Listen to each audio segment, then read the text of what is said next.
ജനപക്ഷത്തു നിന്നുള്ള ജനകീയ പരിപാടിയിലേക്ക് പ്രേക്ഷകർക്ക് സ്വാഗതം. അധികാരികൾ അവഗണിക്കുന്ന ജനകീയ വിഷയങ്ങൾ നിറഞ്ഞ പൊതുജനം കഴുതയല്ല സാർ ആരംഭിക്കുന്നു. ഞാൻ ബി ദിലീപ് കുമാർ. അധികാര കസേരകളിൽ അമർന്നിരിക്കുന്നവർ എപ്പോഴും ഓർത്തിരിക്കണം, ജനം എല്ലാം കാണുന്നുണ്ട്, അറിയുന്നുണ്ട്. അക്കാര്യം മറക്കുന്നവരെ ഓർമ്മിപ്പിക്കുന്നു പൊതുജനം കഴുതയല്ല സാർ. പ്രിയ പ്രേക്ഷകർക്ക് ഒരിക്കൽ കൂടി സ്വാഗതം.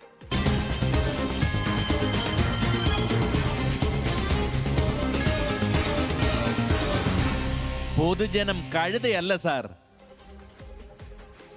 SIRന്റെ കരട് വോട്ടർ പട്ടിക വന്നതോടെ അജ്ഞാതരായ വോട്ടർമാരെ പറ്റിയാണ് ചർച്ച. കരട് പട്ടികയിൽ ഉൾപ്പെടാത്ത 24 ലക്ഷം വോട്ടർമാരിൽ മരിച്ചവരെയും ഇരട്ട വോട്ടുള്ളവരെയും മേൽവിലാസം മാറിയവരെയും ഒഴിവാക്കിയാലും 6.45 ലക്ഷം വോട്ടർമാരെ BLOമാർക്ക് കണ്ടെത്താനായിട്ടില്ല. 1,60,60,000 പേർ എന്യൂമറേഷൻ ഫോം പോലും വാങ്ങിയിട്ടില്ല. 2024 ലോക്സഭാ തെരഞ്ഞെടുപ്പിൽ വരെ വോട്ട് ചെയ്ത ഇവർ എവിടെ എന്നതാണ് ഇപ്പോൾ ഉയരുന്ന ചോദ്യം. സംസ്ഥാനത്ത് തീവ്ര വോട്ടർ പട്ടിക പരിഷ്കരണത്തിന്റെ ആദ്യഘട്ടം അവസാനിച്ചിരിക്കുന്നു. ബൂത്ത് ലെവൽ ഓഫീസർമാരും അവരെ സഹായിച്ച രാഷ്ട്രീയ പാർട്ടികളുടെ പ്രതിനിധികളും വീടുകളിലെത്തിച്ച എന്യൂമറേഷൻ ഫോമുകൾ ഡിജിറ്റലൈസ് ചെയ്തതിനു ശേഷം ഈ മാസം 23-നാണ് കരട് വോട്ടർ പട്ടിക തിരഞ്ഞെടുപ്പ് കമ്മീഷൻ പുറത്തിറക്കിയത്. 2,78,50,856 വോട്ടർമാരാണ് SIRന് വിധേയമായത്. ഇതിൽ 24 ലക്ഷം പേർ കരട് വോട്ടർ പട്ടികയിൽ ഇല്ല. 6.5 ലക്ഷം പേർ മരിച്ചതിനാലും 1,30,000 പേർ ഇരട്ട വോട്ടുള്ളതിനാലും പട്ടികയിൽ നിന്ന് ഒഴിവാക്കപ്പെട്ടു. SIRന് ആധാരമാക്കിയ 2025 വോട്ടർ ലിസ്റ്റിൽ പേരുണ്ടായിരുന്നിട്ടും 6,45,548 പേരെ കണ്ടെത്താനായില്ല. 1,60,60,830 വോട്ടർമാർ എന്യൂമറേഷൻ ഫോം സ്വീകരിച്ചില്ലെന്നും തിരഞ്ഞെടുപ്പ് കമ്മീഷന്റെ കണക്കുകൾ വ്യക്തമാക്കുന്നു. ഈ കണക്കിലാണ് രാഷ്ട്രീയ പാർട്ടികൾ സംശയമുന്നയിക്കുന്നത്. കഴിഞ്ഞ വർഷം നടന്ന ലോക്സഭാ തിരഞ്ഞെടുപ്പിൽ ഉൾപ്പെടെ വോട്ട് ചെയ്തവർ തൊട്ടടുത്ത വർഷം കണ്ടെത്താനാകാത്തവരായി മാറുന്നത് എങ്ങനെയെന്നാണ് ചോദ്യം.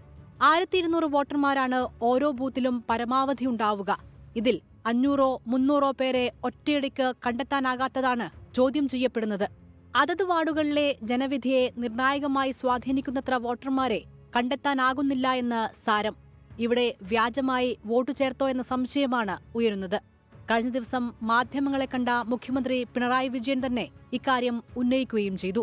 തിരുവനന്തപുരത്തെ ശ്രീവരാഹത്തെ ബൂത്ത് ഉദാഹരിച്ചായിരുന്നു മുഖ്യമന്ത്രിയുടെ പ്രതികരണം. ഉദാഹരണത്തിന് പോളിംഗ് സ്റ്റേഷൻ 138 ശ്രീവരാഹം. ഈ ബൂത്തിൽ ആകെയുള്ള 1,224 വോട്ടർമാരിൽ 704 പേരുടെ വിവരം ലഭ്യമല്ല എന്നാണ് കാണുന്നത്. ഇത് സംശയാസ്പദമായ കാര്യമാണ്. സംസ്ഥാനത്ത് മറ്റ് ചിലയിടങ്ങളിലും ഇത്തരത്തിലുള്ള സാഹചര്യമുണ്ട് എന്നാണ് അറിയുന്നത്.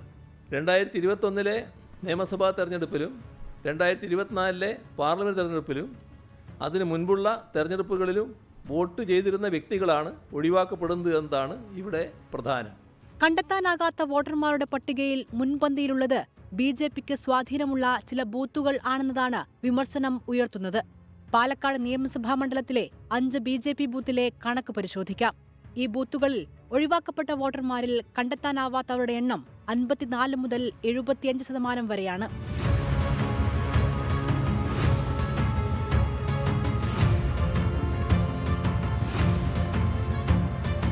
പട്ടികയിൽ നിന്ന് ഒഴിവാക്കപ്പെട്ടത് BJP പ്രവർത്തകനാണെന്നതിന് തെളിവില്ലെന്നാണ് BJP പാലക്കാട് ജില്ലാ അധ്യക്ഷൻ പ്രശാന്ത് ശിവന്റെ വിശദീകരണം. അജ്ഞാതരെല്ലാം BJPക്കാരാണെന്നുണ്ടെങ്കിൽ അതെങ്ങനെയാണ് കണ്ടുപിടിക്കാനായിട്ട് ഈ ആരോപണം പറഞ്ഞ ആളുകൾക്ക് സാധിച്ചത്? അത് ആരാണെന്ന് തിരിച്ചറിയാൻ പറ്റാത്തതുകൊണ്ട് അത് അൺനോണായി കിടക്കുന്നത്. അത് BJP ആണ് എന്ന് ഇത്ര ബോധ്യത്തോടുകൂടി പറയുന്ന ആളുകൾ അവർ എങ്ങനെയാണ് BJP ആയത്, അല്ലെങ്കിൽ BJPക്കാരെ എങ്ങനെയാണെന്ന് പറയാൻ കൂടെ വ്യക്തമാക്കണം. അതിനങ്ങനെ എന്തെങ്കിലും തെളിവുകൾ ഉണ്ടെങ്കിൽ ഇവർ BJPയുടെ ആളുകൾ 2 ബൂത്തിൽ വോട്ട് ചെയ്തു എന്നുള്ളതോ അല്ലെങ്കിൽ ഇത്തരത്തിൽ അൺനോണായിട്ട് BJPയുടെ ആളുകൾ വേറെ എന്തെങ്കിലും കാര്യങ്ങൾ ചെയ്തിട്ടുണ്ടെങ്കിലോ അത് തെളിയിക്കാനായിട്ട് സാധിക്കണം. വോട്ടർ പട്ടികയിൽ ഒഴിവാക്കപ്പെട്ട പലരും ഇനിയും നിരവധി രേഖകളുമായി തിരഞ്ഞെടുപ്പ് കമ്മീഷനെ സമീപിക്കേണ്ട സാഹചര്യവുമുണ്ട്. SIR നടപടിക്രമങ്ങളിലെ സുതാര്യത ഇല്ലായ്മ ചൂണ്ടിക്കാട്ടി മുഖ്യമന്ത്രി പിണറായി വിജയൻ കേന്ദ്ര തിരഞ്ഞെടുപ്പ് കമ്മീഷന് അയച്ച കത്തിലും ഇക്കാര്യം വ്യക്തമാക്കുന്നു.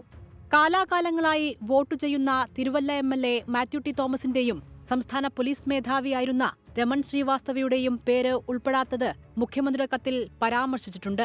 18 ലക്ഷം ആളുകൾ വീണ്ടും കഠിനമായ പ്രക്രിയയിലൂടെ കടന്നുപോകുന്ന സാഹചര്യം മുന്നിൽ കണ്ട് അവരെ സഹായിക്കാൻ പ്രത്യേക ക്യാമ്പുകൾ നടത്തുകയാണ്. അർഹതപ്പെട്ട എല്ലാ വോട്ടർമാരെയും ഉൾപ്പെടുത്തുമെന്നും അതിന് ആവശ്യമായ ക്രമീകരണങ്ങൾ വരുത്തുമെന്നും മുഖ്യ തിരഞ്ഞെടുപ്പ് ഓഫീസർ രത്തൻ യു ഖേൽക്കർ ആവർത്തിച്ചു. നമ്മുടെ ഫൈനൽ പബ്ലിക്കേഷൻ 21 ഫെബ്രുവരിയാണ് നമ്മൾ പബ്ലിഷ് ചെയ്യാൻ പോകുന്നത്. അതിനിടയ്ക്ക് പുതിയതായിട്ടുള്ള വോട്ടേഴ്സിന് വേണമെങ്കിൽ പേര് കൂട്ടിച്ചേർക്കാം. വിദേശമുള്ള ആൾക്കാർ, ഓവർസീസ് എലക്ടേഴ്സിന് പേര് കൂട്ടിച്ചേർക്കാൻ സാധിക്കും. പിന്നെ ലാസ്റ്റ് ഡേ ഓഫ് നോമിനേഷൻ, ഇലക്ഷനുടെ ലാസ്റ്റ് ഡേ ഓഫ് നോമിനേഷൻ വരെ ആൾക്കാരെ കൂട്ടിച്ചേർക്കാം, ഷിഫ്റ്റ് ചെയ്യാം, ഡിലീറ്റ് ചെയ്യാം. ആ ഒരു പ്രൊവിഷൻസ് ഓൾറെഡി നിലവിലുണ്ട്. നടപടിക്രമങ്ങൾ സുതാര്യമാക്കിയും എളുപ്പമാക്കിയും അർഹരായ എല്ലാ പൗരന്മാർക്കും വോട്ടവകാശം ഉറപ്പുവരുത്തുന്ന രീതിയിലുള്ള പരിഷ്കരണമാണ് ജനാധിപത്യത്തിന് അഭികാമ്യം. പൗരനെ സംശയനിഴലിൽ നിർത്തുന്നതും വോട്ടവകാശം ഇല്ലാതാക്കുന്നതും ഭരണകൂടത്തിനും ഭരണഘടനാ സംവിധാനങ്ങൾക്കും ഭൂഷണമല്ല. Research desk 24. പൊതുജനം കഴുതയല്ല സാർ. എവിടെ പോയി ആ വോട്ടർമാർ? അതാണ് ഇപ്പോൾ പലരും ചോദിക്കുന്നത്. പട്ടികയിൽ ഉൾപ്പെടാത്ത 24 ലക്ഷം വോട്ടർമാരിൽ മരിച്ചവരെയും ഇരട്ട വോട്ടുള്ളവരെയും മേൽവിലാസം മാറിയവരെയും ഒക്കെ ഒഴിവാക്കിയാലും പിന്നെയും 6 ലക്ഷം വോട്ടർമാരെ കണ്ടെത്തേണ്ടതുണ്ട്. അത് ബൂത്ത് ലെവൽ ഓഫീസർമാർക്ക് കണ്ടെത്താൻ കഴിഞ്ഞിട്ടില്ല. കഴിഞ്ഞ ലോക്സഭാ തെരഞ്ഞെടുപ്പിൽ വോട്ട് ചെയ്ത പലരും ഇപ്പോൾ എവിടെ എന്ന ചോദ്യവും ഉയരുന്നുണ്ട്. ഏതായാലും ഇപ്പോൾ നമ്മുടെ സംസ്ഥാനത്തെ chief electoral officer doctor Rathan U Khelkar പറഞ്ഞതുപോലെ പത്രികാ സമർപ്പണ ദിവസം, അത് തുടങ്ങുന്ന ദിവസം വരെ ആളുകൾക്ക് വോട്ട് ചെയ്യാനും പട്ടികയിൽ നിന്ന് ഒഴിവാക്കുന്നതിനുമൊക്കെയുള്ള സമയമുണ്ട്. ആ സമയത്ത്, ആ സമയപരിധിക്കകം ഇതൊക്കെ പൂർത്തിയാക്കും എന്ന് കരുതാം. നിരവധി പ്രേക്ഷകർ ഈ വാർത്തയുമായി ബന്ധപ്പെട്ട പ്രതികരണം നടത്തുന്നുണ്ട്. സീന മുഹമ്മദ് പറയുന്നു, ഒന്നുകിൽ അജ്ഞാതർ അല്ലെങ്കിൽ പരേതർ, ജീവിച്ചിരിക്കുന്നവർക്ക് മാത്രം വോട്ടില്ല എന്ന്. ഇബ്രഹാം തോമസ് ചോദിക്കുന്നുണ്ട്, കാണാതായ വോട്ടർമാർ അന്യഗ്രഹ ജീവികൾ ആയിരുന്നോ എന്ന കാര്യം. രവികുമാർ പറയുന്നുണ്ട്, ഇത് മരിച്ചവർ എങ്ങനെയാണ് ഫോം പൂരിപ്പിച്ച് ഒപ്പിടുക, പിന്നെ കുറേ കുടിയേറ്റക്കാരും ഒഴിഞ്ഞുപോയി കാണും എന്ന് ചൂണ്ടിക്കാട്ടുന്നുണ്ട്. അങ്ങനെ നിരവധി പ്രതികരണങ്ങൾ ഇതുമായി ബന്ധപ്പെട്ട് പ്രേക്ഷകരുടെ ഭാഗത്തു നിന്ന് വരുന്നുണ്ട്. മറ്റൊരു വിശേഷത്തിലേക്കാണ് പൊതുജനം കഴുതയല്ല സാർ പോകുന്നത്. കുതിരവട്ടം മാനസികരോഗ കേന്ദ്രത്തിൽ നിന്ന് വിചാരണ തടവുകാരൻ രക്ഷപ്പെട്ടതിന് പിന്നാലെ വീണ്ടും ചർച്ചയായിരിക്കുകയാണ് അവിടുത്തെ സുരക്ഷാ വീഴ്ച. ശുചിമുറിയുടെ ചുവര് തുരന്നായിരുന്നു പെരിന്തൽമണ്ണ ദൃശ്യവധക്കേസിലെ പ്രതി വിനീഷ് രക്ഷപ്പെട്ടത്. ചാടിപ്പോകുന്ന അന്തേവാസികളെ പിടികൂടാൻ മാനസികാരോഗ്യ കേന്ദ്രത്തിൽ മതിയായ സുരക്ഷാ ജീവനക്കാരില്ല എന്നതാണ് യാഥാർത്ഥ്യം. കുതിരവട്ടം മാനസികാരോഗ്യ കേന്ദ്രത്തിൽ നിന്ന് അന്തേവാസികൾ ചാടിപ്പോകുന്നത് തുടർക്കഥയായപ്പോഴാണ് ഇത് പരിഹരിക്കാൻ ചില നിർദ്ദേശങ്ങൾ മുന്നോട്ട് വെച്ചത്. അതിൽ ഒന്നാണ് സുരക്ഷാ ജീവനക്കാരെ നിയമിക്കുക എന്നത്. മറ്റൊന്ന് ചുറ്റുമതിലിൻ്റെ ഉയരം കൂട്ടുക, മാസ്റ്റർ പ്ലാൻ തയ്യാറാക്കുക. ഇതൊന്നും പക്ഷേ നടപ്പിലായില്ല എന്നതിൻ്റെ ഏറ്റവും ഒടുവിലത്തെ ഉദാഹരണമാണ് കൊലക്കേസ് പ്രതി ചാടിപ്പോയത്.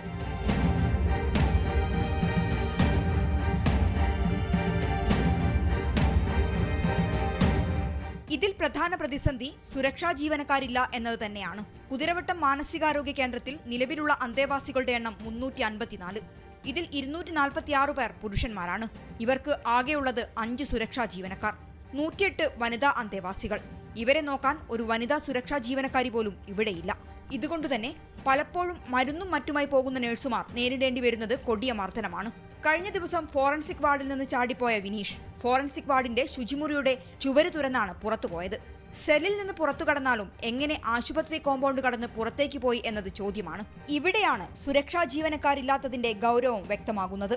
അന്തേവാസികൾക്ക് ചാടി രക്ഷപ്പെടാൻ സൗകര്യമുള്ള രീതിയിലുള്ള മരങ്ങൾ മുറിച്ചുമാറ്റി സംരക്ഷണ ഭിത്തിയുടെ ഉയരം കൂട്ടുക എന്നതായിരുന്നു മറ്റൊരു നിർദ്ദേശം. എന്നാൽ ഈ നിർദ്ദേശങ്ങളെല്ലാം വന്നിട്ട് 2 വർഷം കഴിഞ്ഞിട്ടും 40% ജോലി മാത്രമാണ് പൂർത്തിയാക്കാൻ കഴിഞ്ഞത്. ചുറ്റുമതിൽ നിർമ്മാണത്തിനുള്ള ഫണ്ട് കണ്ടെത്തുകയും ചുറ്റുമതിലിൻ്റെ നിർമ്മാണ പ്രവൃത്തി ഏതാണ്ട് 40% പൂർത്തീകരിച്ച് കഴിഞ്ഞിട്ടുണ്ട്. ഒരു മരംമുറിയുമായി ബന്ധപ്പെട്ട ഒരു വിഷയത്തിൽ തട്ടി നിൽക്കുകയാണത്. അത് പെർമിഷന് വേണ്ടി പോയിട്ടുണ്ട്. പെർമിഷൻ ലഭിക്കുന്ന മുറക്ക് അതിൻ്റെ വർക്ക് കൂടി പൂർത്തീകരിക്കാൻ കഴിയും. ഫിനാൻസ് കാരണം അതിന് നേരത്തെ മരം മുറിക്കാൻ വേണ്ടി ഓപ്ഷൻ കൊടുത്തെങ്കിലും ഓപ്ഷനിൽ വന്നിട്ടുള്ള എമൗണ്ടുകൾ ഗവൺമെൻറ് നിശ്ചയിച്ച റേറ്റിലും വ്യത്യാസമുള്ളത് കൊണ്ട് ഫിനാൻസിൽ നിന്ന് പ്രത്യേക പെർമിഷൻ ആവശ്യമായിട്ടുണ്ട്. അതിലത് പോയിരിക്കുകയാണ്. അത് ലഭിക്കുന്ന മുഴക്ക് നമുക്ക് ചുറ്റുമതിലുള്ള നിർമ്മാണം പരിപൂർണമായി പൂർത്തീകരിക്കാൻ കഴിയും. 1872 ആരംഭിച്ച ഭ്രാന്തൻ ജയിൽ, അതാണ് പിന്നീട് കുതിരവട്ടം മാനസികാരോഗ്യ കേന്ദ്രമായി മാറിയത്. 150-ലധികം വർഷത്തെ ചരിത്രം. അത്ര തന്നെ വർഷം പഴക്കവുമുണ്ട് ഈ കെട്ടിടങ്ങൾക്ക്. ഇതിനുള്ള പ്രശ്നപരിഹാരമായിട്ടായിരുന്നു അന്താരാഷ്ട്ര നിലവാരത്തിലേക്ക് മാനസികാരോഗ്യ കേന്ദ്രത്തെ ഉയർത്താൻ 400 കോടിയുടെ മാസ്റ്റർ പ്ലാൻ പ്രഖ്യാപിച്ചത്. ആദ്യഘട്ടത്തിൽ 100 കോടിയുടെ പദ്ധതി നടപ്പിലാക്കാനായിരുന്നു തീരുമാനം. ഇതിൽ ഏറ്റവും പഴക്കം ചെന്ന കെട്ടിടങ്ങൾ, അതായത് കഴിഞ്ഞ ദിവസം പ്രതി വിനീഷ് ചാടിപ്പോയ ഫോറൻസിക് വാർഡ് ഉൾപ്പെടെയുള്ളവ നവീകരിക്കാനായിരുന്നു. നമുക്ക് ഭീമമായ ഒരു ഫണ്ട് അതിനാവശ്യമായിട്ടുണ്ട്. അത് കേന്ദ്ര ഗവൺമെൻറ്റിന് അതിന് നമ്മൾ സമർപ്പിച്ചിട്ടുണ്ട്. ഏതാണ്ട് 100 കോടിയിലധികം ഒരു രൂപ കിട്ടാനുള്ള സാധ്യതകളുണ്ട്. അത് ഏതാണ്ട് ഫൈനൽ പൊസിഷനിലെത്തി നിൽക്കുകയാണ്. ഫോളോ അപ്പ് നടത്തിക്കൊണ്ടിരിക്കുകയാണ്. അടിസ്ഥാന സൗകര്യങ്ങളുടെ അപര്യാപ്തത, പ്രത്യേകിച്ച് സുരക്ഷാ ജീവനക്കാരുടേത്, ഇത് വലിയ രീതിയിൽ ഇവിടെ ജോലി ചെയ്യുന്ന നഴ്സുമാർ ഉൾപ്പെടെയുള്ള മറ്റ് ജീവനക്കാരുടെ ജീവിതത്തെയും ബാധിക്കുന്നുണ്ട്. 2022 കുതിരവട്ടം മാനസികാരോഗ്യ കേന്ദ്രത്തിൽ നിന്ന് ഏറ്റവും കൂടുതൽ അന്തേവാസികൾ ചാടിപ്പോയത്. ആ സമയത്തു തന്നെയാണ് ഒരു കൊലപാതകം നടന്നതും. ഈ പശ്ചാത്തലത്തിലായിരുന്നു പോലീസ് ഒരു അന്വേഷണ റിപ്പോർട്ട് ഹൈക്കോടതിയിൽ സമർപ്പിച്ചത്. ഈ അന്വേഷണ റിപ്പോർട്ടിൽ കൃത്യമായി ഇവിടുത്തെ പ്രശ്നങ്ങൾ അക്കമിട്ട് നിരത്തിയിട്ടുണ്ടായിരുന്നു. 3 വർഷങ്ങൾക്കിപ്പുറവും എന്തുകൊണ്ട് ഈ പ്രശ്നങ്ങൾ പരിഹരിക്കപ്പെടുന്നില്ല എന്ന ചോദ്യമാണ് ഉയരുന്നത്. മിഥില ബാലൻ, 24 കോഴിക്കോട്. പൊതുജനം കഴുതയല്ല സാർ. നിരവധി പ്രേക്ഷകർ ഈ വാർത്തയോട് പ്രതികരിക്കുന്നുണ്ട്. ജനാർദ്ദനൻ നായർ പറയുന്നു, ജോലിക്കാർ വന്ന് ഒപ്പുവെച്ചിട്ട് വീട്ടിൽ പോകും, പിന്നെ അവിടെ എങ്ങനെ ചാടിപ്പോകാതിരിക്കുമെന്ന്. അലി അക്ബർ പറയുന്നുണ്ട്, കുതിരവട്ടത്ത് പണ്ടും ഇങ്ങനെ തന്നെയാണെന്ന് പറഞ്ഞു കേട്ടിട്ടുണ്ട്. ഏതായാലും കുതിരവട്ടം മാനസികാരോഗ്യ കേന്ദ്രത്തിലെ സുരക്ഷാ വീഴ്ച വലിയൊരു പ്രശ്നം തന്നെയാണ്. പെരിന്തൽമണ്ണ ദൃശ്യാവധക്കേസിലെ പ്രതി വിനീഷാണ് ഏറ്റവും ഒടുവിൽ അവിടെ നിന്നും ചാടി രക്ഷപ്പെട്ടത്. അയാൾ 3ാം തവണയാണ് ചാടിപ്പോകുന്നത്. ഇപ്പോൾ ഈ വിനീഷ് എവിടെ എന്നത് സംബന്ധിച്ച് ഒരു വിവരവുമില്ല. കൊല്ലപ്പെട്ട ദൃശ്യയുടെ കുടുംബം വളരെ പരിഭ്രാന്തിയോടുകൂടി കഴിയുന്നത് കഴിഞ്ഞ ദിവസം പൊതുജനം കഴുതയല്ല സാറിൽ സംപ്രേഷണം ചെയ്തിരുന്നതുമാണ്. മറ്റൊരു വിശേഷത്തിലേക്കാണ് ഇനി. ഹരിപ്പാട് ഗവൺമെൻറ് ആശുപത്രിയിൽ ഡയാലിസിസ് ചെയ്തതിലെ വീഴ്ച കാരണം 2 പേർ മരിച്ചതായി പരാതി. ഒരാൾ അണുബാധയോടെ ചികിത്സയിലാണ്. എന്നാൽ ആശുപത്രിക്ക് വീഴ്ചയില്ലെന്നാണ് ആശുപത്രി സൂപ്രണ്ടിന്റെ വിശദീകരണം. സംഭവത്തിൽ ആശുപത്രിക്കെതിരെ അതിരൂക്ഷ വിമർശനമാണ് മരിച്ചവരുടെ കുടുംബം ഉയർത്തുന്നത്. ഡിസംബർ 29-ന് 26 പേരാണ് ഹരിപ്പാട് താലൂക്ക് ആശുപത്രിയിൽ ഡയാലിസിസിന് വിധേയരായത്. ഇതിൽ 6 പേർക്ക് ശാരീരിക അസ്വസ്ഥതകൾ അനുഭവപ്പെട്ടു. പിന്നാലെ 2 പേർ മരിച്ചു. ഒരാൾ ഇപ്പോഴും ഗുരുതരാവസ്ഥയിൽ ചികിത്സയിലാണ്.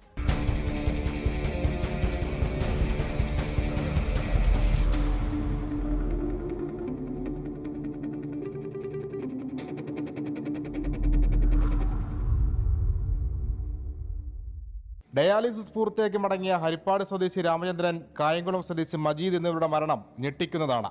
ഡയാലിസിസ് സെന്ററിലെ അണുബാധയാണ് മരണകാരണമെന്ന് കുടുംബം ആരോപിക്കുന്നു. മരണത്തോട് മല്ലടിച്ച രാമചന്ദ്രനെ കരുണയോടെ നോക്കാൻ പോലും ഹരിപ്പാട് താലൂക്ക് ആശുപത്രിയിലെ ഡോക്ടേഴ്സ് തയ്യാറായില്ലെന്നും ഭാര്യ അംബിക. പോസ്റ്റ്മോർട്ടം നടത്തണമെന്ന് അവർ പറഞ്ഞില്ല. വീട്ടിൽ നിന്നുണ്ടായതാണെങ്കിൽ വീട്ടിൽ ഒരാളല്ലല്ലോ ചെയ്തത്. അവിടെ അത്രയും പേര് ഒരു വീട്ടിൽ നിന്ന് വരുന്നവരല്ല. അത്രയും പേര് ചെയ്ത 7 പേര് ചെയ്തതിൽ 5 പേർക്കും വിറയിലും വയറിളക്കവും ഛർദ്ദിച്ച് ഭർത്താവ് ബ്ലഡ് വരെ ഛർദ്ദിച്ചായിരുന്നു. മറ്റാരോഗ്യ പ്രശ്നങ്ങളില്ലാതെയാണ് ഇരുവരും ആശുപത്രിയിൽ ഡയാലിസിസിനായി എത്തിയത്. പക്ഷേ തിരിച്ചുമടക്കം ചേതനയറ്റ ശരീരങ്ങളായി. ആശുപത്രിക്ക് വീഴ്ചയുണ്ടെന്ന് ആവർത്തിക്കുന്നു ഇരുവരുടെയും കുടുംബം. വിവരമറിയിക്കാൻ ആരോഗ്യമന്ത്രിയെ ബന്ധപ്പെട്ടെങ്കിലും കേൾക്കാൻ പോലും കൂട്ടാക്കിയില്ലെന്ന ബന്ധുക്കൾ. ഈ ആരോഗ്യമന്ത്രിയോട് ഒറ്റ കാര്യം എനിക്ക് പറയാനുള്ളൂ, വർഷത്തിൽ ഒരിക്കലെങ്കിലും ഈ ഗവൺമെന്റ് ഹോസ്പിറ്റലുകളും താലൂക്ക് ഹോസ്പിറ്റലുകളും നിങ്ങളൊന്ന് പോയൊന്ന് നോക്കണം. നോക്കിയിട്ട് അവിടെ ഉള്ള രോഗികളോട് ചോദിക്കണം, നിങ്ങൾക്ക് എന്തെങ്കിലും പ്രശ്നങ്ങളുണ്ടോ, ഹോസ്പിറ്റലിൽ ഡോക്ടർമാർ എങ്ങനെ സംസാരിക്കുന്നുണ്ടോ, അല്ലെ എങ്ങനെ ഹോസ്പിറ്റലിലെ ചുറ്റുവട്ടങ്ങൾ ഒന്ന് പോയി ചോദിക്കണം, വർഷത്തിൽ ഒരിക്കലെങ്കിലും. ആരോഗ്യരംഗത്തിന്റെ പിടിപ്പുകേടാണ് മരണങ്ങൾക്ക് പിന്നിലെന്ന KC വേണുഗോപാൽ MP. ഹരിപ്പാട് താലൂക്ക് ആശുപത്രിയുടെ ഭാഗത്തുനിന്ന് ഗുരുതരമായ വീഴ്ചയുണ്ടായി. നമ്മുടെ ആരോഗ്യരംഗത്തിൻ്റെ, പൊതുജനാരോഗ്യ രംഗത്തിൻ്റെ ഒരു കൃത്യമായിട്ടുള്ള മറ്റൊരു ഉദാഹരണം കൂടിയാണ് ഹരിപ്പാടിലൂടെ വന്നത്. രമേശ് ചെന്നിത്തല ആരോഗ്യമന്ത്രിയുമായി വിഷയം ചർച്ച ചെയ്തു. അടിയന്തര റിപ്പോർട്ട് സമർപ്പിക്കാനാണ് ആരോഗ്യമന്ത്രി ജില്ലാ മെഡിക്കൽ ഓഫീസർക്ക് നൽകിയ നിർദ്ദേശം. ഈ റിപ്പോർട്ടിന് പിന്നാലെ കൂടുതൽ നടപടികൾ ഉണ്ടായേക്കാം. അതേസമയം സെന്ററിലെ പ്രശ്നങ്ങളല്ല മരണകാരണമെന്നാണ് ആശുപത്രി സൂപ്രണ്ടിന്റെ വിശദീകരണം. ഡയാലിസിസ് യന്ത്രങ്ങളിൽ പരിശോധന നടത്തിയെങ്കിലും അണുബാധ കണ്ടെത്താനായില്ലെന്നും സൂപ്രണ്ട് പറയുന്നു. 100 കണക്കിന് സാധാരണക്കാർ ആശ്രയിക്കുന്നതാണ് സർക്കാർ ആശുപത്രിയിലെ ഡയാലിസിസ് കേന്ദ്രങ്ങൾ. ആശുപത്രി സൂപ്രണ്ടിന്റെ 2 വരി വിശദീകരണത്തിനപ്പുറം കാര്യങ്ങൾ വ്യക്തമാകേണ്ടതുണ്ട്. രാമചന്ദ്രനും മജീദും എങ്ങനെ മരിച്ചു? അവർ ഒടുവിൽ ചികിത്സ തേടിയത് ഹരിപ്പാട്ട് സർക്കാർ ആശുപത്രിയിൽ. മറുപടി പറയാൻ ആരോഗ്യവകുപ്പ് ബാധ്യസ്ഥരാണ്. ആലപ്പുഴയിൽ നിന്ന് ഷിബിൻ ബഷീറിനൊപ്പം അശ്വിൻ പാലാഴി, 24. പൊതുജനം കഴുതയല്ല സാർ. ഈ വാർത്തയോടും നിരവധി പ്രേക്ഷകർ 24-ന്റെ സോഷ്യൽ മീഡിയ പേജുകളിൽ പ്രതികരിക്കുന്നുണ്ട്. യൂട്യൂബിലൊക്കെ അത്തരം പ്രതികരണങ്ങൾ വരുന്നുണ്ട്. മിനി ബാബു ആലപ്പുഴ പറയുന്നു, ഹോസ്പിറ്റൽ പിഴവ് ഇപ്പോൾ എത്രാമത്തേതാണ് എന്ന കാര്യം. അതുപോലെ മറ്റ് നിരവധി പ്രേക്ഷകർ, ഓമന കൃഷ്ണൻ പറയുന്നുണ്ട്, ആശുപത്രിയുടെ അനാസ്ഥയാണെങ്കിൽ അത് ഒരിക്കലും സമ്മതിക്കുകയില്ല എന്ന്. ഏതായാലും ഈ രണ്ട് കുടുംബങ്ങൾ അവരുടെ കണ്ണീരൊപ്പുന്നതിന് സർക്കാർ തയ്യാറാവണം. ഇക്കാര്യത്തിൽ അന്വേഷണ റിപ്പോർട്ട് ഏതായാലും വരട്ടെ. കുറ്റക്കാർ ഇതിന് ഉണ്ടെങ്കിൽ, ഈ സംഭവത്തിലുണ്ടെങ്കിൽ, ഒരു അനാസ്ഥ ഉണ്ടായിട്ടുണ്ടെങ്കിൽ അക്കാര്യത്തിൽ കർശന നടപടിയെടുക്കാൻ സർക്കാർ തയ്യാറാവുകയും വേണം. കൊച്ചിൻ കാർണിവലിന് സമാപനം. വർണ്ണാഭമായ സമാപന ഘോഷയാത്ര ഫോർട്ട് കൊച്ചിയിലെ വെളി ഗ്രൗണ്ടിൽ നിന്ന് ആരംഭിച്ചിരിക്കുകയാണ്. പരേഡ് ഗ്രൗണ്ടിലാണ് ഈ ഘോഷയാത്രയുടെ സമാപനം. ഇന്നലെ ഫോർട്ട് കൊച്ചിയിൽ ഏതാണ്ട് 2 ലക്ഷത്തിലധികം പേരാണ് പപ്പാഞ്ഞിയെ കത്തിക്കുന്നതിനും അതോടൊപ്പം തന്നെ അവിടുത്തെ പുതുവർഷാഘോഷത്തിൽ പങ്കെടുക്കുന്നതിനുമായി എത്തിച്ചേർന്നിരുന്നത്. കഴിഞ്ഞ കുറച്ചു ദിവസങ്ങളായി ഫോർട്ട് കൊച്ചിയിൽ കൊച്ചിൻ കാർണിവൽ നടക്കുകയായിരുന്നു. ഈ പുതുവത്സരത്തിൻ്റെ ഭാഗമായി 2025 വിട പറഞ്ഞ് 2026 സ്വാഗതം ചെയ്തുകൊണ്ടുള്ള ഈ കൊച്ചി കാർണിവലിൻ്റെ അതിൻ്റെ സമാപനമാണ്. സമാപനത്തിൻ്റെ ആ ഘോഷയാത്രയുടെ ദൃശ്യങ്ങളാണ് പ്രേക്ഷകർ ഇപ്പോൾ കാണുന്നത്.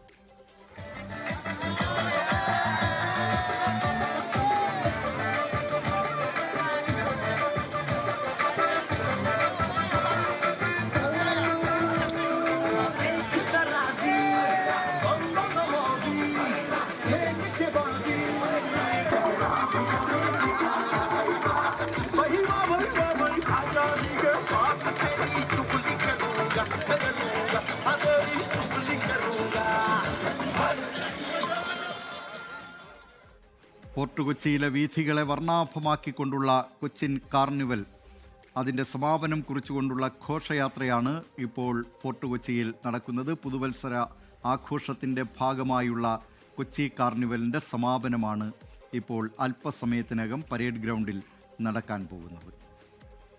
ഇനി മറ്റൊരു വിശേഷത്തിലേക്കാണ്. പത്തനംതിട്ട മലയാലപ്പുഴ ക്ഷേത്രത്തിൽ പൂജാദ്രവ്യങ്ങൾ മോഷ്ടിച്ചു വിൽക്കാൻ ജീവനക്കാരുടെ ഒത്താശയെന്ന് വിജിലൻസ് കണ്ടെത്തൽ.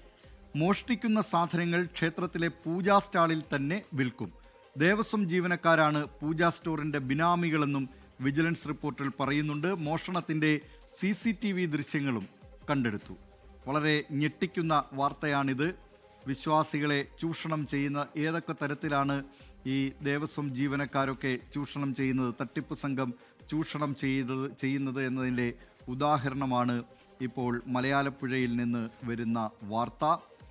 ഇതിൻ്റെ കൂടുതൽ വിവരങ്ങളുമായി പത്തനംതിട്ടയിൽ നിന്ന് ഷിജോ കുര്യൻ ചേരുന്നു. ഷിജോ കുര്യൻ, എന്തൊക്കെയാണ് ഈ വാർത്തയുടെ കൂടുതൽ വിവരങ്ങൾ? ദിലീപ് കുമാർ, അങ്ങേയറ്റം വിചിത്രവും വലിയ ഗൗരവമുള്ള ഒരു മോഷണ വാർത്തയാണ് പത്തനംതിട്ട മലയാലപ്പുഴ ക്ഷേത്രത്തിൽ നിന്ന് പുറത്തു വരുന്നത്. ഈ കഴിഞ്ഞ വർഷം മെയ് മാസം 29-ാം തീയതി ക്ഷേത്രത്തിൽ നിന്ന് ഈ ഭക്തർ നൽകുന്ന പൂജാ സാധനങ്ങൾ, പട്ട്, നെയ്യ്, എണ്ണ അടക്കമുള്ള പൂജാ സാധനങ്ങൾ ക്ഷേത്രത്തോട് ചേർന്ന് തന്നെ അവിടെ കട നടത്തുന്ന ആൾ ക്ഷേത്രം ജീവനക്കാരുടെ ഒത്താശയോടുകൂടി ക്ഷേത്രത്തിൽ നിന്ന് മോഷ്ടിച്ചുകൊണ്ട് പോകുന്നു എന്നുള്ള തരത്തിലുള്ള ചില വിവരങ്ങൾ ആദ്യഘട്ടത്തിൽ ചില ആളുകൾക്ക് ലഭിച്ചിരുന്നു. അത് സംബന്ധിച്ചുകൊണ്ട് CCTV അടക്കം പരിശോധിച്ചപ്പോഴാണ് ക്ഷേത്രത്തിന് സമീപം പൂജാ കട നടത്തുന്ന ആൾ ക്ഷേത്രത്തിലെ ചില ജീവനക്കാരുടെ സഹായത്തോടുകൂടി സാധനങ്ങൾ, ഭക്തർ നൽകുന്ന സാധനങ്ങൾ അവിടെ എടുത്തുകൊണ്ടുപോയി വീണ്ടും കടയിൽ കൊണ്ട് വിൽപ്പന നടത്തുന്ന കാര്യങ്ങൾ ശ്രദ്ധയിൽപ്പെട്ടത്. ഇത് സംബന്ധിച്ചുകൊണ്ട് ദേവസ്വം വിജിലൻസ് അന്വേഷണം നടത്തുകയും അതുമായി ബന്ധപ്പെട്ടുകൊണ്ട് നിർണായകമായിട്ടുള്ള ചില വിവരങ്ങൾ കണ്ടെത്തുകയും ചെയ്തിരുന്നു. ഈ പൂജാ സ്റ്റോറിലെ കട നടത്തുന്ന ആളുണ്ട്, അതോടൊപ്പം തന്നെ ക്ഷേത്രത്തിലെ വാച്ചറായിട്ട് പ്രവർത്തിക്കുന്ന ആളുണ്ട്. അങ്ങനെ നിരവധി ആളുകൾ ഈ കൊള്ളയ്ക്ക് കൂട്ടുനിന്നിട്ടുണ്ട് എന്നുള്ളതാണ് വിജിലൻസിന്റെ കണ്ടെത്തൽ. അതോടൊപ്പം തന്നെ ഇതുമായി ബന്ധപ്പെട്ടുകൊണ്ട് കടുത്ത നടപടി സ്വീകരിക്കണമെന്ന് കാട്ടി വിജിലൻസ് ഇപ്പോൾ മലയാളപ്പുഴ പോലീസിനെയും സമീപിച്ചിട്ടുണ്ട്. മലയാളപ്പുഴ പോലീസ് FIR ഇട്ട് കേസ് ഇപ്പോൾ അന്വേഷിച്ചു വരികയാണ്. ഇതുമായി ബന്ധപ്പെട്ടുകൊണ്ട് കഴിഞ്ഞ വർഷം മെയ് മാസം പുലർച്ചെ 5:20-നും 5:30-നും ഇടയിലാണ് ഈ കടയിലെ ജീവനക്കാരനായിട്ടുള്ള ഒരാൾ ഈ ക്ഷേത്രത്തിനകത്തേക്ക് പോവുകയും അവിടെ ഉണ്ടായിരുന്ന ഭക്തർ നൽകിയ വസ്തുക്കൾ ചാക്കിലാക്കി പുറത്തേക്ക് കൊണ്ടുവന്ന് വീണ്ടും കടയിൽ എത്തിച്ച് വിൽപ്പന നടത്തുകയും ചെയ്തത് അങ്ങേയറ്റം ഗുരുതരമായിട്ടുള്ള ഒരു കാര്യമാണ്. ഇതുമായി ബന്ധപ്പെട്ടുകൊണ്ട് ഈ കട ലീസിനെടുത്ത് നടത്തുന്ന ആളെക്കുറിച്ചുള്ള ചില കണ്ടെത്തലുകളും വിജിലൻസ് നടത്തിയിട്ടുണ്ട്. എന്തായാലും ഇതുമായി ബന്ധപ്പെട്ടുകൊണ്ട് കൂടുതൽ വിവരങ്ങൾ വരും ദിവസങ്ങളിൽ പുറത്തുവരും. എന്തായാലും അന്വേഷണം പുരോഗമിക്കുകയാണ്. ഭക്തരെ അങ്ങേയറ്റം ചൂഷണം ചെയ്യുന്ന, ഭക്തർ ദൈവത്തിന് അവരുടെ ഇഷ്ടമായി നൽകുന്ന സാധനങ്ങൾ ഈ ക്ഷേത്രത്തിൽ നിന്ന് എടുത്തുകൊണ്ടുപോയി വീണ്ടും കടയിൽ വിൽപ്പന നടത്തുന്ന അങ്ങേയറ്റം ഗുരുതരമായിട്ടുള്ള വലിയ അഴിമതി ഈ ചില ക്ഷേത്രങ്ങൾ കേന്ദ്രീകരിച്ച് നടക്കുന്നുണ്ട്. അതിന് ക്ഷേത്രം ജീവനക്കാർ കൂട്ടുനിൽക്കുന്നു എന്നുള്ളതാണ് ഇതിലെ ഏറ്റവും നിർണായകമായിട്ടുള്ള വിവരം. ദിലീപ് കുമാർ.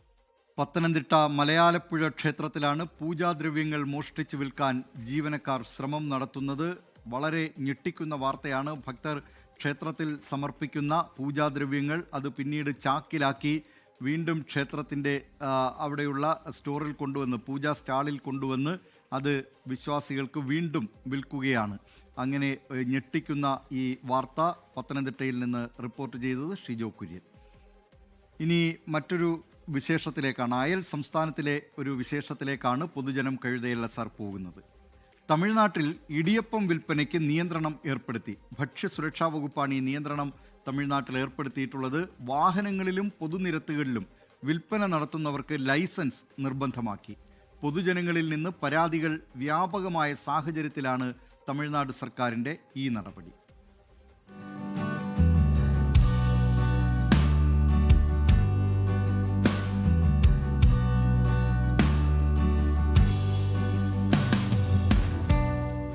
ഇരുചക്ര വാഹനങ്ങളിലെ വിൽപ്പനയും പൊതുനിരത്തുകളിലുമെല്ലാം സുലഭമായി ലഭിക്കുന്ന ഒന്നാണ് തമിഴ്നാട്ടിൽ ഇടിയപ്പം. എന്നാൽ നിർമ്മാണത്തിലെ വൃത്തിക്കുറവ് കാരണം പരാതികൾ ഏറെ ഉണ്ടായി. ഈ സാഹചര്യത്തിലാണ് ഭക്ഷ്യസുരക്ഷാ വകുപ്പിന്റെ നടപടി. വിൽപ്പന നടത്തുന്നവർ ലൈസൻസ് നിർബന്ധമായും എടുക്കണം. നിർമ്മാണത്തിന്റെ ഓരോ ഘട്ടത്തിലും നിർദ്ദേശങ്ങൾ കർശനമായി പാലിക്കണം. അല്ലാത്തപക്ഷം നടപടി ഉണ്ടാകും. ലൈസൻസ് സൗജന്യമായി ഓൺലൈനിൽ ലഭിക്കും. ഓരോ വർഷവും ലൈസൻസ് പുതുക്കുകയും വേണം. ഭക്ഷ്യസുരക്ഷാ വകുപ്പിന്റെ നടപടിയിൽ സമ്മിശ്ര പ്രതികരണമാണ് വ്യാപാരികളിൽ നിന്നും ഉപഭോക്താക്കളിൽ നിന്നുമുള്ളത്. பொறுத்தவரை நல்லதான் அவங்களுக்கு. ஏன்னா தெரு மேலே இடியப்பம் விற்கிறவங்கனால திங்கிற பொருள் மற்ற பொருள்லாம் பரவாயில்ல. திங்கிற பொருள் உணவுப் பொருளுங்கிறனால அது அவங்க கவர்மெண்ட் சொன்னது நல்ல ஒரு இதுதான் அது. ஆனால் கவர்மெண்ட்ல வந்து அது இலவசமாக கொடுக்குறதா அவங்க சொல்லியிருக்கிறாங்க. அது ஃப்ரீயாக நாங்கள் கொடுக்குறோம் அப்படின்ட்டு இருக்காங்க. அதை എടുത്ത് അത് മാതിരി அவங்க പண்றது അവங்களுக்கு നല്ലതാണ്. അത് ഇതൊക്കെ പല കൊല്ലമായിട്ട് ഇതന്നെല്ലാം ഇപ്പോൾ ചെയ്തിട്ടിരിക്കുന്നത്. ഇപ്പം ഇതിലൊന്നും വലിയ ക്വാളിറ്റിക്ക് നോക്കാനില്ല.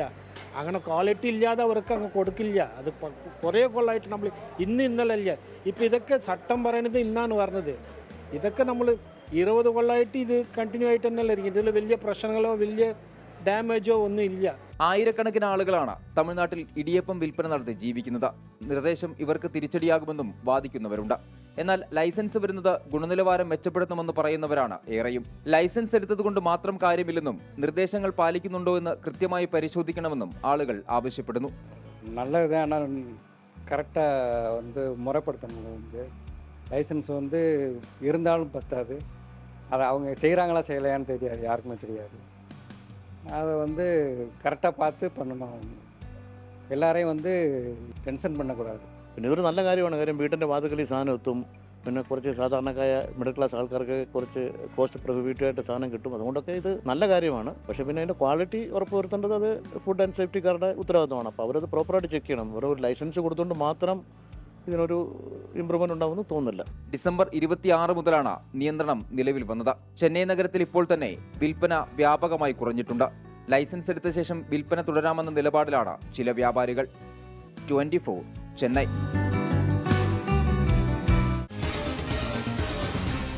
പൊതുജനം കഴുതയല്ല സാർ. ലോകത്തെവിടെയായാലും ഏത് സമയത്തും 24 വാർത്തകളും ഓഗ്മെന്റഡ് റിയാലിറ്റി പാക്കേജുകളും എക്സ്പ്ലെയിനറുകളും വിശദമായി കാണാൻ ഞങ്ങളുടെ യൂട്യൂബ് ചാനൽ നിങ്ങൾക്ക് സബ്സ്ക്രൈബ് ചെയ്യാം.